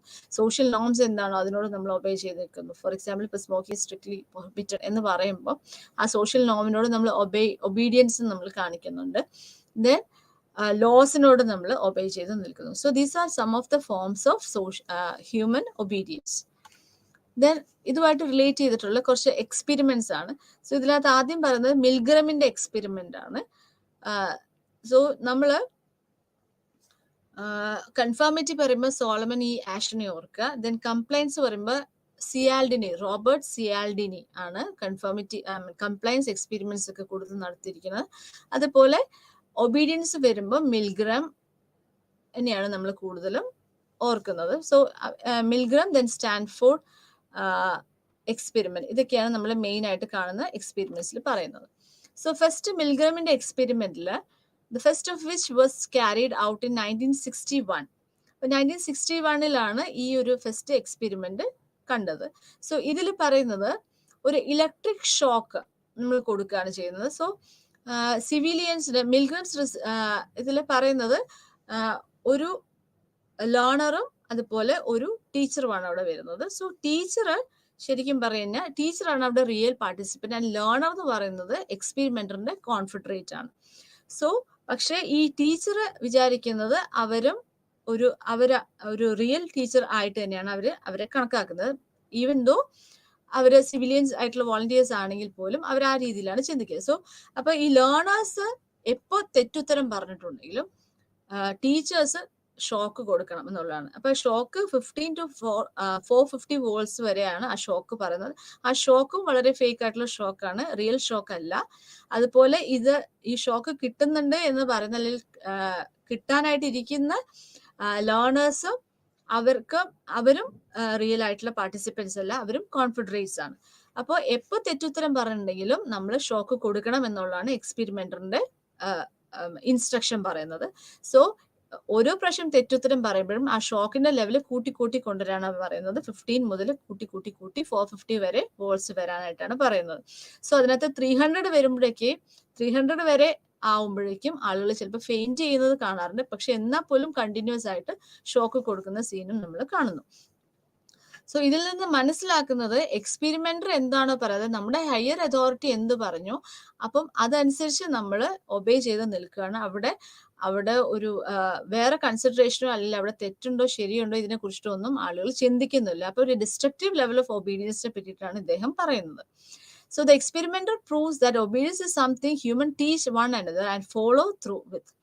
So Milgram thinks that the problem lies in the structure of the society. അപ്പോൾ സൊസൈറ്റിയുടെ ഒരു സ്ട്രക്ചറിലാണ് ഈ പ്രോബ്ലം നിൽക്കുന്നത്. അപ്പോൾ അവിടെ നമ്മൾ ഡയറക്ട്ലി റെസ്പോൺസിബിൾ അല്ല, ഹയർ അതോറിറ്റി പറയുന്നു ഞാനത് ചെയ്യുന്നു എന്നുള്ളതാണ് ചിന്തിക്കുക. അപ്പോൾ അവിടെ ആ വ്യക്തിക്ക് എന്തെങ്കിലും ഹാനി സംഭവിച്ചാലും അത് എൻ്റെ ഉത്തരവാദിത്തം അല്ല എന്ന ചിന്തയിലൂടെയാണ് നമ്മൾ പോകുന്നതെന്നാണ് പറയുന്നത്. So people are just following the orders of superiors and are not directly responsible for his or her actions. അടുത്തത് സ്റ്റാൻഫോർഡ് പ്രിസൺ എക്സ്പെരിമെന്റ് ആണ്. അപ്പൊ ഇതിലും പറയുന്നത് ഒരു ഗ്രൂപ്പ് ഓഫ് വോളണ്ടിയേഴ്സിനെ 2 ഗ്രൂപ്പായി തിരിച്ചു. അതിനകത്ത് ഒരു ഗ്രൂപ്പ് എന്ന് പറയുന്നത് പ്രിസൺ ഗാർഡ്സും മറ്റേ ഗ്രൂപ്പ് പ്രിസണേഴ്സും ആണ്. അപ്പം ഈ ഒരു പൊസിഷനിലേക്ക് വന്ന് അവർക്ക് ആ യൂണിഫോം കൊടുത്ത് ആ ഒരു റോളിലേക്ക് വന്നു കഴിഞ്ഞപ്പോൾ പ്രിസണേഴ്സ് ഓട്ടോമാറ്റിക്കലി സബ്മിസീവായി, അതുപോലെ ഗാർഡ്സ് ഓട്ടോമാറ്റിക്കലി ഒരു ഹയർ അതോറിറ്റി എന്താണോ ചെയ്യുന്നത് അവർ ഏത് രീതിയിലാണ് ബിഹേവ് ചെയ്യുന്നത് ആ ലെവലിലേക്ക് മാറുകയാണ് ചെയ്യുന്നത്. സോ ഈവൻ ദോ നമുക്കറിയാം, പ്രിസണേഴ്സിന് അറിയാം അവരും നമ്മൾ ഒരേപോലെ വോളണ്ടിയേഴ്സ് ആണെന്ന് അറിഞ്ഞാൽ പോലും ആ ഒരു യൂണിഫോം വരുമ്പോൾ, യൂണിഫോം ഇട്ട് അവർ നിൽക്കുമ്പം അവരെ ഒബേ ചെയ്യുന്ന ഒരു സാഹചര്യം നമ്മൾ കാണുന്നു. So it's study the behavior of people in groups, and in particular the willingness of people to obey orders and adopt abusive roles in the situation where they were placed in the position of being submissive or dominant by a higher authority. So prison guards ആയിട്ട് വരുന്നു, അടുത്തത് prisoners ആയിട്ട് വരുന്നു. അപ്പൊ prisoners submissive role adopt ചെയ്യുന്നു, അതുപോലെ guards ഒരു dominant റോളും അവിടെ അഡോപ്റ്റ് ചെയ്യാണ് ചെയ്യുന്നത്. അടുത്തത് ഹോഫ്ലിംഗ് ഹോസ്പിറ്റൽ എക്സ്പെരിമെന്റ് ആണ്. അപ്പൊ ഇതിൽ പറയുന്നത് നഴ്സ് ഫിസിഷ്യൻ റിലേഷൻഷിപ്പിലാണ് പറയുന്നത്. സോ ഫിസിഷ്യൻ ആണ് അവിടെ ഒരു ഹയർ അതോറിറ്റി ആയിട്ട് നിൽക്കുന്നത്. അപ്പൊ ഫിസിഷ്യൻ എന്താണോ പറയുന്നത് അതനുസരിച്ച് നഴ്സസ് ബിഹേവ് ചെയ്യാണ് ചെയ്യുന്നത്. സോ നഴ്സസ് അവരെ അൺഅവെയർ ആണ്, ലൈക്ക് അവരും ഈ എക്സ്പെരിമെന്റ് ഒരു പാർട്ടാണ്, അവര് പാർട്ടിസിപ്പന്റ് ആണെന്ന് അറിയുന്നില്ല. അപ്പൊ ഡോക്ടേഴ്സ് പറയാണ് ഡേഞ്ചറസ് ആയിട്ടുള്ള ഡോസസ്, ഫിക്ഷണൽ ആയിട്ടുള്ള ഡ്രഗ് ആണ് അവർ കൊടുക്കുന്നത്, പക്ഷെ അത് നഴ്സസ് അറിയില്ല. പക്ഷെ ആ ഡോസ് കൊടുക്കാൻ പറയുമ്പോൾ 21 out of 22 നഴ്സസും ഈ ഓവർ ഡോസ് ഓഫ് മെഡിസിൻ കൊടുക്കാനായിട്ട് വില്ലിങ്നെസ് കാണിക്കാൻ അല്ലെങ്കിൽ കൊടുക്കാനായിട്ട് തയ്യാറാവുകയാണ് ചെയ്യുന്നത്. സോ ഇതിൽ നിന്നൊക്കെ നമ്മളൊരു ഡിസ്ട്രക്റ്റീവ് ലെവൽ ഓഫ് ഒബീഡിയൻസ് ആണ് മനസ്സിലാക്കുന്നത്. സോ 3 എക്സ്പെരിമെന്റ്സ് ആണ് ഇതിനകത്ത് വരുന്നത്. മിൽഗ്രം എക്സ്പെരിമെന്റില് first civilian volunteers who apply electric ഷോക്സിന്റെ എക്സ്പെരിമെന്റ്, രണ്ടാമത് സ്റ്റാൻഫോർഡ് പ്രിസൺ എക്സ്പെരിമെന്റ്, മൂന്നാമത്തെ ഹോഫ്ലിംഗ് ഹോസ്പിറ്റൽ എക്സ്പെരിമെന്റ്.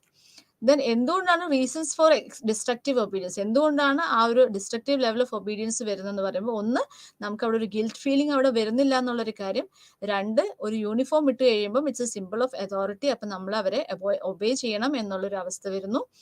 ദെൻ ഒരു relative strength, orders R gradually increased, അപ്പൊ ഒരു ഗ്രാജുവൽ ഇൻക്രീസ് ആണ് അവിടെ വരുന്നത്. അപ്പൊ അതിന്റെ ഇടയിൽ നമുക്ക് അവിടെ ഒരു പ്രൊട്ടസ്റ്റ് ചെയ്യാനുള്ള ഒരു ചാൻസസും അവിടെ കുറഞ്ഞു നിൽക്കുന്നതായിട്ട് കാണാൻ സാധിക്കും. ദെൻ പാർട്ടിസിപ്പൻസിന് ലെസ് ടൈമാണ് കിട്ടുന്നത്, അവർക്ക് വേറെ രീതിയിൽ ചിന്തിക്കാനുള്ള ഒരു എക്സ്ട്രീം ലെവലിൽ കൊടുക്കണോ ഷോക്ക് എന്ന് ചിന്തിക്കാനുള്ള ഒരു ടൈം പീരീഡ് അവിടെ കൊടുക്കുന്നില്ല. ഇതാണ് ഫാക്ടേഴ്സ് പറയുന്നത്. ഇനി എങ്ങനെ ഡിസ്ട്രക്റ്റീവ് ഒബീഡിയൻസിൽ നിന്ന് നമ്മൾ റെസിസ്റ്റ് ചെയ്യാം എന്ന് പറയുമ്പം, അവിടെ നിങ്ങൾക്ക് ഹാം ആരാണ് കൊടുക്കുന്നത് അവർ അതിനകത്ത് റെസ്പോൺസിബിൾ ആണെന്ന് പറയാം. അതേപോലെ ഒരു പെർട്ടിക്കുലർ ടൈം വരുമ്പോഴേക്കും അവിടെ അൺഎത്തിക്കൽ ആണ്, നമ്മൾ ഡിസ്ട്രക്റ്റീവ് കമാൻഡ്സ് സബ്മിഷൻ വന്നിട്ടുണ്ടെങ്കിൽ അവിടെ ഒരു അൺഎത്തിക്കൽ ലെവലാണ് എന്ന് നമ്മൾ പറഞ്ഞു കൊടുക്കുന്നു. അതുപോലെ exposing the individuals to the actions of the models who disobeyed the commands, അതുപോലെ ആരാണ് എക്സ്പെർട്ടൈസ് അല്ലെങ്കിൽ ആരാണ് അതോറിറ്റി, അവരെ ക്വസ്റ്റ്യൻ ചെയ്യാനുള്ള ഒരു അതോറിറ്റി നമുക്ക് കിട്ടുന്നു. അതുപോലെ ട്രൂ പവർ എന്താണെന്നുള്ളത് നമ്മളവിടെ മനസ്സിലാക്കുന്നു. ഇതുവഴി നമുക്ക് ഡിസ്ട്രക്റ്റീവ് ഒബീഡിയൻസിനെ തകർക്കാൻ അല്ലെങ്കിൽ റെസിസ്റ്റ് ചെയ്യാൻ സാധിക്കുമെന്നാണ് പറയുന്നത്. സോ അപ്പൊ ഇന്നത്തെ നമ്മുടെ ക്ലാസ്സിൽ നമ്മൾ സോഷ്യൽ ഇൻഫ്ലുവൻസ് എന്താണെന്നും ഏരിയാസ് ഓഫ് സോഷ്യൽ ഇൻഫ്ലുവൻസിനെ പറ്റിയിട്ടാണ് നമ്മൾ മനസ്സിലാക്കിയത്. സോ സോഷ്യൽ ഏരിയാസിൽ നമ്മൾ കൺഫർമിറ്റി പറഞ്ഞു, കംപ്ലൈൻസ് പറഞ്ഞു, ദെൻ ഒബീഡിയൻസ്, ഈ 3 ഏരിയാസ് ഓഫ് സോഷ്യൽ ഇൻഫ്ലുവൻസ് ആണ് മനസ്സിലാക്കിയത്.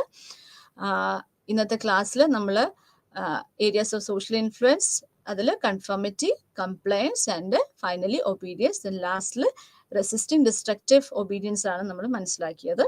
സോ ഇന്നത്തെ ക്ലാസ് നമ്മളിവിടെ അവസാനിക്കുകയാണ്. ഇനി അടുത്ത ക്ലാസ് അടുത്ത ദിവസം ഉണ്ടാവും. So keep studying. Thank you. നമസ്കാരം.